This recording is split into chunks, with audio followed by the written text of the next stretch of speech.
De Paris à Pau, il faut compter plus de 800 km et plus de 10 heures de trajet en car.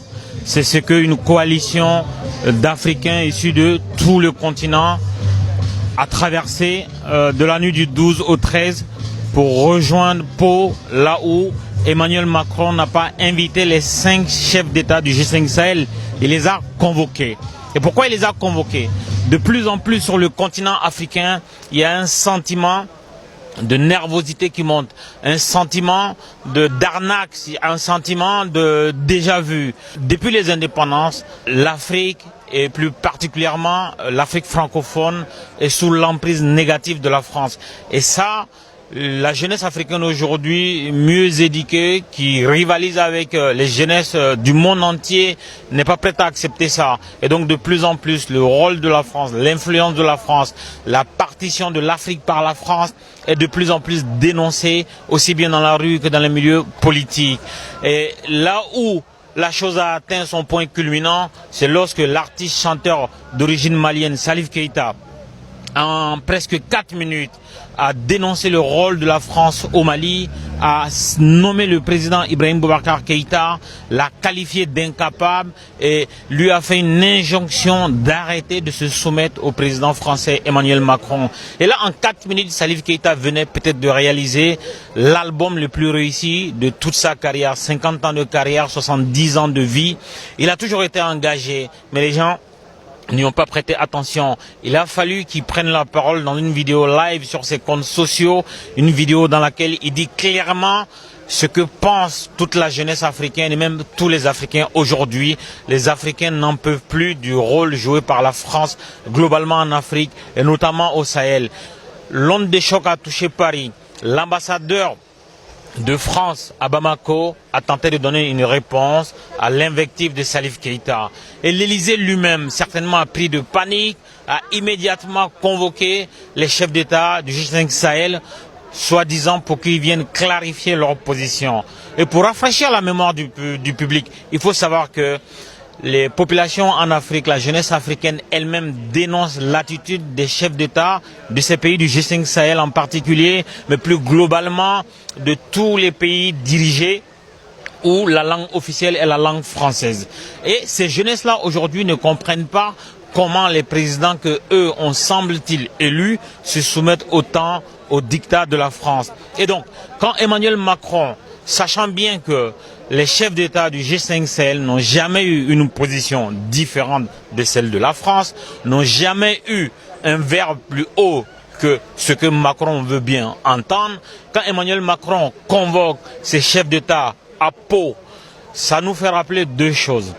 Premièrement, les 13 soldats français qui ont été tués dans un accrochage en 2 hélicoptères français dans le Sahel, parmi ces 13 soldats, 7 sont originaires de Pau.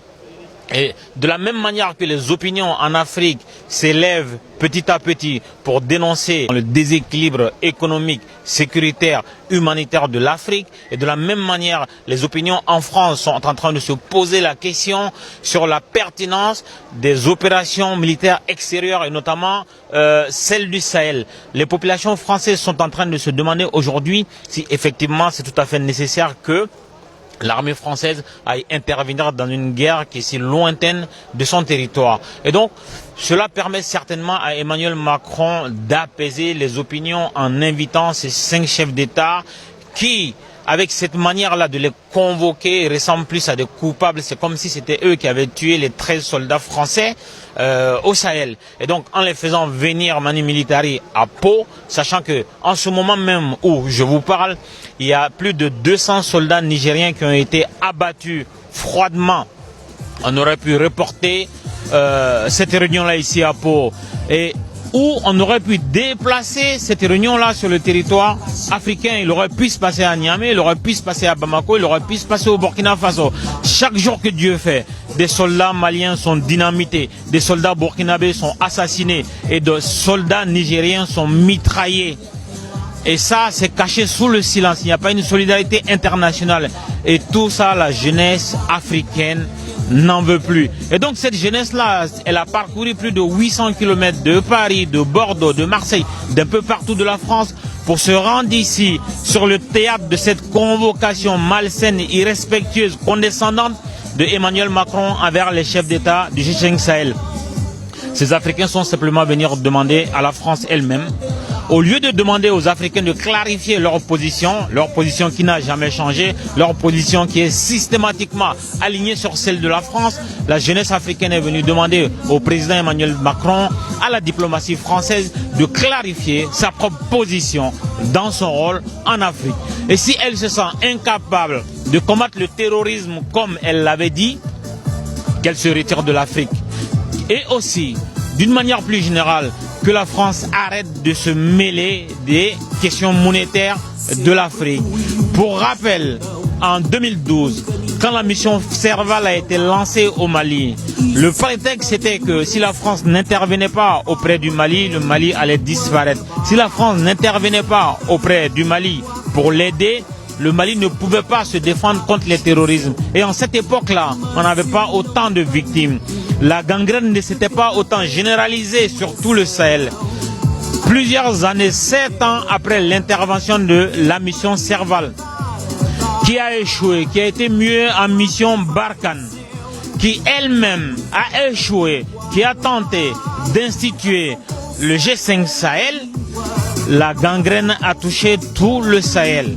Comme je vous le disais précédemment, il ne se passe plus un jour sans que sur le territoire du Sahel, des soldats ne se fassent exécuter, des civils ne se fassent tuer.